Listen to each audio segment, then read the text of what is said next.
So today I will discuss polynomials. First of all, we will see the definition of the polynomials.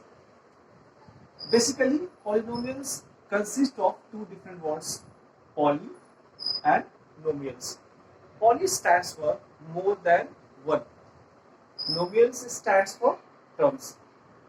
The algebraic expression in which there are more than one terms is termed as polynomials. If we are talking about 5x square plus 6x plus 7, this is the example of the polynomial. Let us see how this is the polynomial. If we observe this expression, then we will have three terms. 5x square is the very first term, 6x second term, and 7 is the third term. So we are having more than one term. So the definition of polynomial is the algebraic expression in which there are more than one term. 1, 2, 3. Three terms are there. More than one term. That's why this is termed as polynomials. Now, the highest exponent of the expression is termed as degree. If we observe this equation, then the highest exponent is 2. So the degree of this polynomial will be equals to 2. Now, according to the number of terms, we categorize the equation like this. First one is monomials.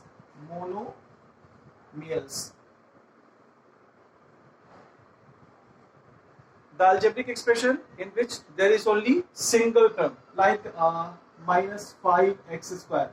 Only single term is there, so this is the example of monomials. If we are talking about 7y, that is also the example of monomial. Only single term is there. Now, if we are talking about minus 7xy, this is also consisting only single term. That's why this is also the example of monomials.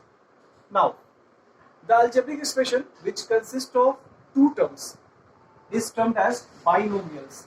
Binomials.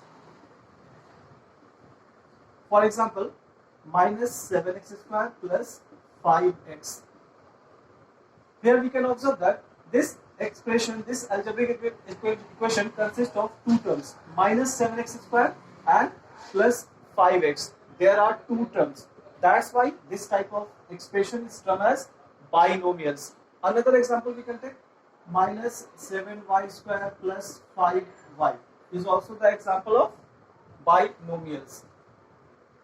Third one is trinomials. Trinomials. The algebraic expression in which there are three terms. Tri stands for 3, bi stands for 2, mono stands for 1. Trinomials. The algebraic expression which consists three terms. For example, minus 7a square plus 5a plus 9. So this expression is consisting three terms, first term, second term, third term. That's why this is the example of trinomials. If we observe binomials and trinomials, both are consisting more than one term. That's why these two comes under the polynomials.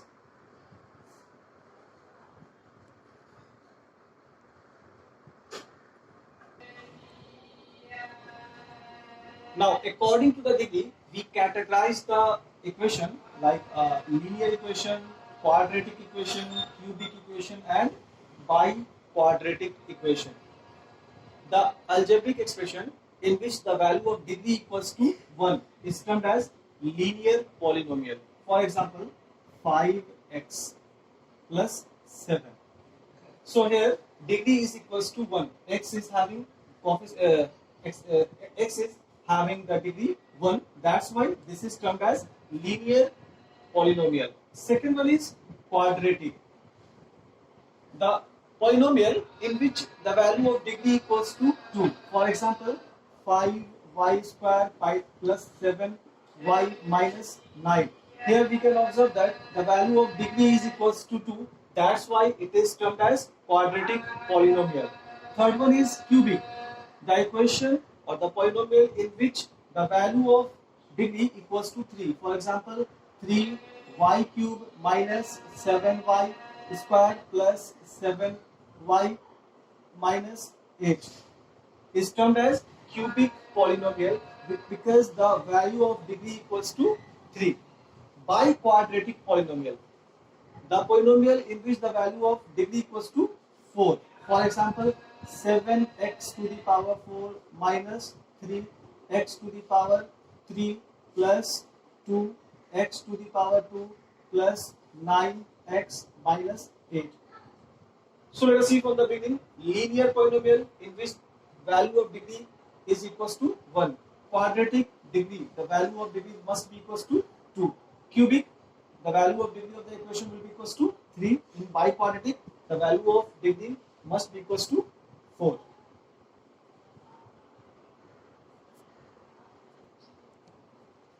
Now let us see one more topic that you have already learned in the previous classes. Algebraic expression. We will see the definition of algebraic expression.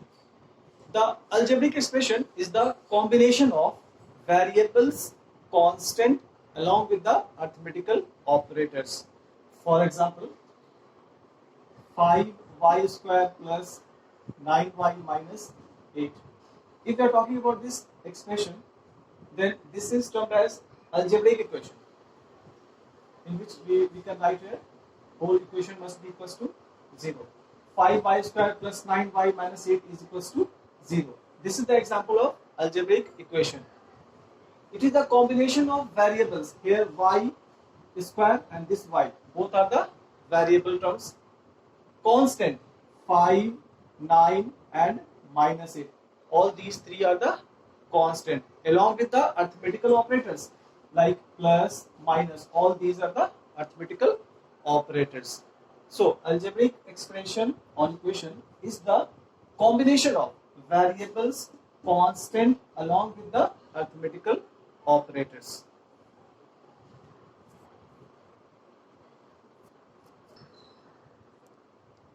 Now let us see the definition of quadratic equation.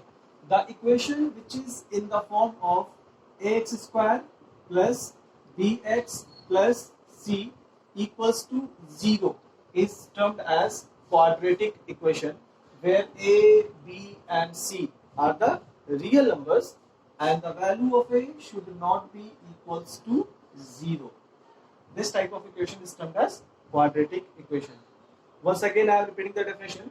The equation which is in the form of ax square plus bx plus c equals to 0 is termed as quadratic equation, where a, b and c are the real numbers and the value of a should not be equals to 0. If the value of a is equals to 0, then x square, the term of x square will be eliminated and we will have bx plus c equals to 0. So this is the linear equation because the degree is equals to 1. That's why this is the linear equation. That's why the value of a should not be equals to 0.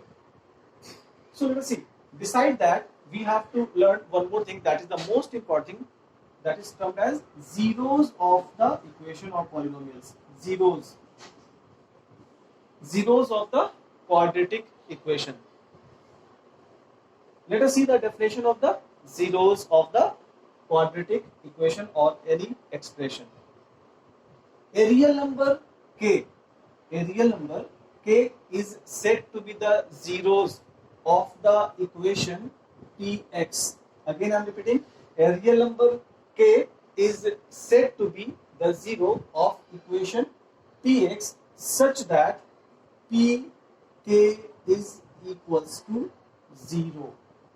It means that if we are putting the value of 0 in certain equation, then the entire value of the equation becomes 0. For example, if I am talking about equation 5x square plus 7x minus 9 equals to 0.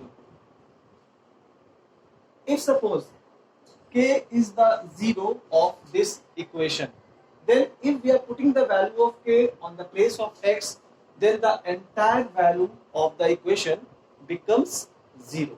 Once again I am repeating the definition of the zeros.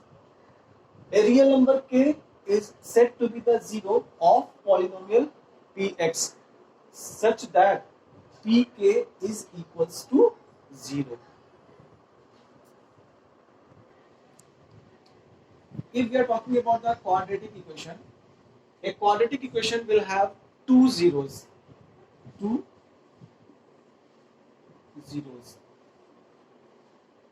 first 0 is termed as alpha, while the second 0 is termed as beta. The 0 is depends upon the degree of the given equation. If we are talking about the cubic equation, a cubic equation will have 3 zeros because the degree of cubic equation will be equals to 3.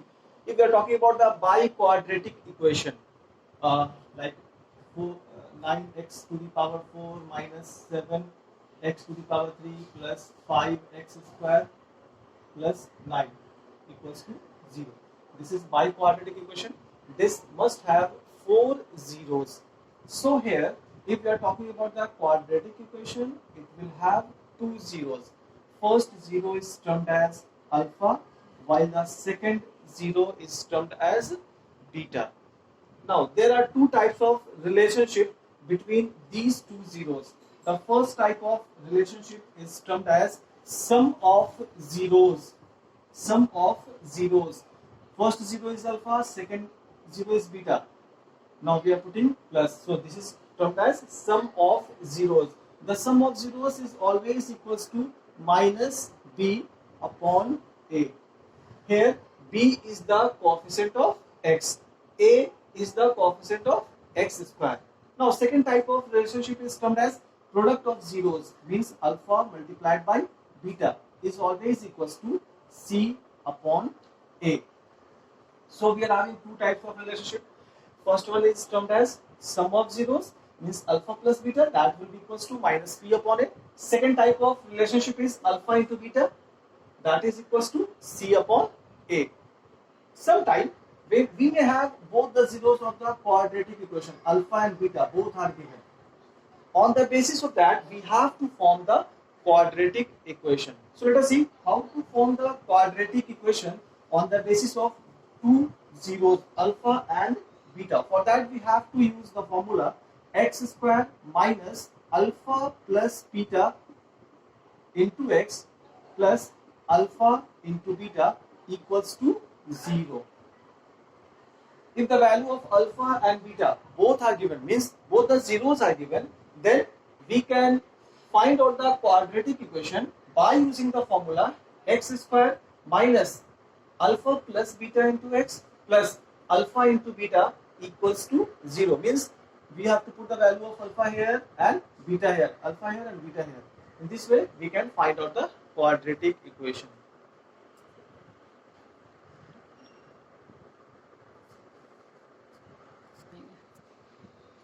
If we are having the graph of the equation, then suppose we have to find out the number of zeros on the basis of the given graph. So how we can find out the number of zeros on the basis of given graph? Now let us see the very first case. This is the very first case. Here we can observe that this line is intersecting x-axis only at one point here.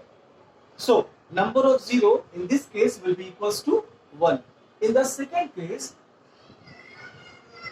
this line is intersecting x-axis at two distinct points. First point is here, second point is here. So number of zeros for this graph must be equals to 2. In the third case, if we observe here, this line is intersecting x-axis at 3 points. 1, 2, 3. So number of zeros will be equals to 3.